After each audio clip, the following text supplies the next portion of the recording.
সুপ্রিয় দর্শক, কয়েকদিন আগে ভারতের প্রতিরক্ষা মন্ত্রী রাজনাথ সিং একটি কনফারেন্সে সকলের সামনে বলেছিল ভারতীয় সেনাবাহিনীকে যুদ্ধের জন্য প্রস্তুত থাকতে হবে, তাও আবার বাংলাদেশের বিরুদ্ধে। তিনি সকলের সামনে বাংলাদেশ ও ভারতের উত্তেজনার কথা বলেছিলেন। এই থেকে স্পষ্ট বোঝা যায় পরবর্তীতে ভারতের সাথে বাংলাদেশের যুদ্ধ সংঘটিত হওয়ার সম্ভাবনা রয়েছে। আমি তো অনেকেই জানি ভারত পৃথিবীর চতুর্থতম শক্তিশালী দেশ, তবে বাংলাদেশের সাথে যদি ভারতের যুদ্ধ হয় তাহলে বাংলাদেশ ভারতের বিরুদ্ধে কতটুকু যুদ্ধ করতে সক্ষম হবে। আজকের এই ভিডিওতে আমরা জানতে পারবো বাংলাদেশের সামরিক শক্তি সম্পর্কে। বিস্তারিত জানতে ভিডিওটি না টেনে শেষ পর্যন্ত দেখতে থাকুন।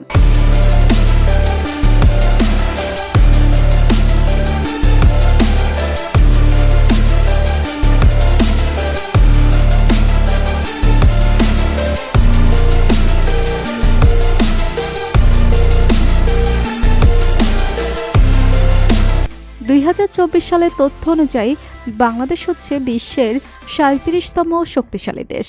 বাংলাদেশের কাছে রয়েছে 1,63,000 অ্যাক্টিভ সোলজার, যেটা হচ্ছে পুরো পৃথিবীর মধ্যে 34তম বড় সেনাবাহিনী। একটি দেশের যুদ্ধ ক্ষমতা হয় সে দেশের জনসংখ্যার উপর ভিত্তি করে, আর বাংলাদেশ হচ্ছে পৃথিবীর 8ম বৃহত্তম জনসংখ্যা দেশ। বাংলাদেশের 40% মানুষ যুদ্ধের জন্য উপযুক্ত। এছাড়া বাংলাদেশের কাছে রয়েছে 68 লক্ষ প্যারামিলিটারি। এই প্যারামিলিটারি মানে হচ্ছে আধা সামরিক বাহিনী। বাংলাদেশের প্রতিরক্ষা বাজেট পৃথিবীর 43তম সর্ববৃহৎ বাজেট। বাংলাদেশ প্রতি বছর সামরিক খাতে ব্যয় করে $7 বিলিয়ন। ক্রয় ক্ষমতার দিক থেকে বাংলাদেশের অর্থনীতি পৃথিবীর 27তম, যেটা বাংলাদেশের যুদ্ধ ক্ষমতাকে অনেক গুণ বৃদ্ধি করেছে। আপনারা যারা মনে করছেন বাংলাদেশ অতি দুর্বল রাষ্ট্র, তাহলে আপনাদের এটা জানা দরকার বাংলাদেশের কাছে রয়েছে 350টিরও বেশি যুদ্ধ ট্যাঙ্ক। এর পাশাপাশি 13,000-এরও বেশি সামরিক যান রয়েছে। 2024 সালে তথ্য অনুযায়ী দেশের কাছে 450টিরও বেশি কামান রয়েছে। এর মধ্যে স্বয়ংক্রিয় কামানও রয়েছে 300টি।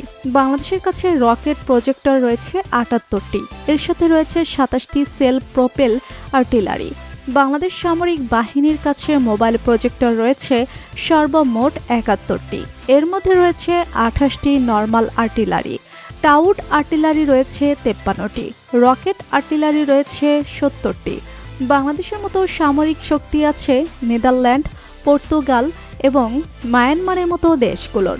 এবার যদি আপনি মনে করেন বাংলাদেশের এত শক্তি থাকার পরেও ভারত কি কখনো বাংলাদেশের উপর আক্রমণ করার সাহস পাবে, তাহলে আপনাদের এটা জেনে রাখা ভালো ভারতের ডিফেন্স ফোর্স কখনো অন্যকে আগে আঘাত করে না, যার কারণে ভারতের আর্মিদের অ্যাটাকিং ফোর্স বলা হয় না। ভারতে আর্মিকে বলা হয় ডিফেন্স ফোর্স। এবার আমরা জানব বাংলাদেশের কাছে কি কি হাতিয়ার রয়েছে। বাংলাদেশের কাছে রয়েছে ক্ষমতাসম্পন্ন বিমান ফোর্স, যেটা পৃথিবীর মধ্যে 39তম। বাংলাদেশ বিমান বাহিনীর কাছে 216টি বিমান রয়েছে, যেখানে যুদ্ধ বিমান রয়েছে 44টি। বাংলাদেশের কাছে হেলিকপ্টার রয়েছে মোট 73টি, আর এই 73টি হেলিকপ্টার অনেক ডেঞ্জারাস। বাংলাদেশ বিমান বাহিনীতে 16টি F-7 যুদ্ধ বিমান রয়েছে।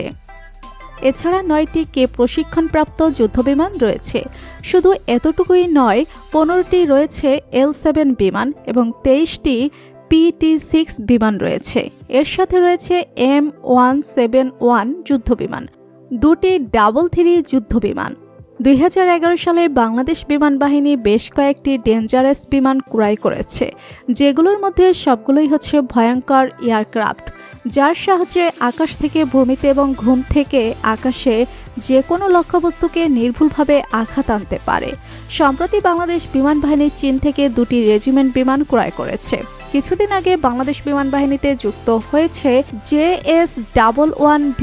এটা হচ্ছে একটি বিপজ্জনক রাডার ব্যবস্থা। এগুলো আকাশে চলন্ত অবস্থায় বুঝতে পারে আশেপাশে কোনো শত্রু বিমান রয়েছে কিনা। এর সাথে অনেক পাওয়ারফুল হেলিকপ্টার রয়েছে। তো বন্ধুরা, বাংলাদেশের সামরিক শক্তি আপনার কাছে কেমন লাগলো জানিয়ে দিন কমেন্ট করে। আর ভিডিওটি ভালো লেগে থাকলে একটি লাইক দিয়ে চ্যানেলটি সাবস্ক্রাইব করুন। ধন্যবাদ।